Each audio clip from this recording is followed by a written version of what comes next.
Hey there, it's Allie, and you're on set 3 of the Teen Numbers collection, and this week we're going over teen numbers with double 10 frames. So students have seen how we've been building teen numbers as 10 and some more, and they're going to do that this week with 10 frames, but this model gives them the chance to start being able to subitize that combination of 10 and some more.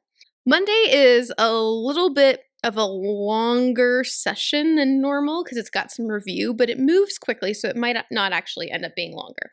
So we'll tell students the target. I can subitize numbers on a 10 frame and double 10 frame, and then we'll review with them. We'll say, this is a 10 frame. Does anyone remember why it's called a 10 frame? Maybe you pull a stick and call on someone, whatever your process is.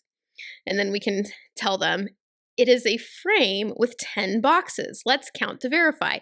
Count with me. 1, 2, 3, 4, 5, 6, 7, 8, 9, 10. So if every box is full, how many red dots do I have, everyone? 10. Okay. Warm up. Let's see what you remember about our 10 frames. I'm going to flash a card and you are going to subitize, which remember means you're going to see the dots really fast without having to count one by one, and then shout out how many dots you see. Are you ready? Are you sure? Are you ready? Maybe build it up a little bit. Show it fast, send it away. And then you can have students hold up on their fingers how many they saw. You can have them shout it out, whatever you prefer. And then we'll show them. Yeah, that's 5. When there's the whole first row is filled, we know 5 is half of 10. So that's 5 dots.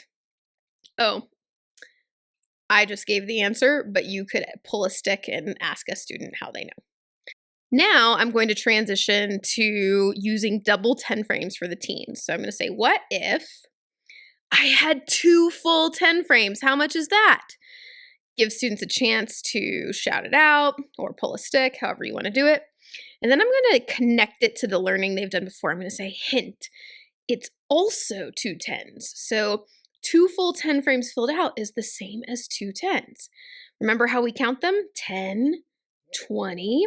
So we can count these the same way. 10, 20. That's 20 dots.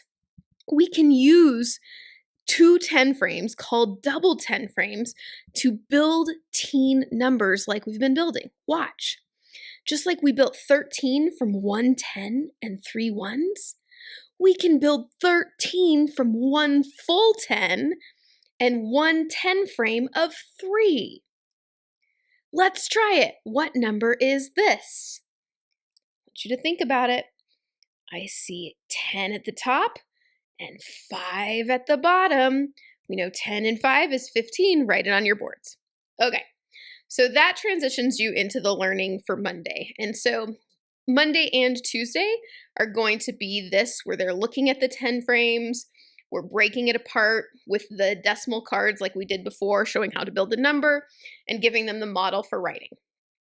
Now let's talk about Wednesday and Thursday. So it's going to look somewhat similar. We're going to say, what number is this? But instead of breaking it down together, we're going to give them a moment to write the number and try writing the equation. And then we'll show them the number and we'll show them the equation. We can say, yeah, that's 14. 10 and 4 more is 14. So use that language of 10 and some more, right? Wednesday and Thursday are all about this. So you'll just have all the teen numbers in mixed order. Friday, we're going to throw some fun in there with a subitizing challenge. So you're going to say, I'm going to flash the cards and you write. So we'll flash the cards, take them away, prompt them with the whiteboard. Remember, level 1 is writing the number you saw. Level 2 is writing the equation. Can you do it? So give them a minute, look around the room. You want kids to try. So to me, trying is level 1. Sometimes at first when you're doing the subitizing cards, you have to figure out what the happy medium is for the amount of time you flash the card. So you might have to go back. But in general, I try to have kids take a stab at it. I say, think about what you saw in your mind. Draw it if you're not sure of the number, just prompting like that. And then I would give them the card. And then we would be like, that's 10 at the top and 10 at the bottom. So that's 10, 20. 10 plus 10 is 20. And you get the gist. So what number is this? And so on. So hopefully this week is a lot of fun for you and your students, and leave any comments or ways we can make things better, and any questions you have as well in the comments. Thanks!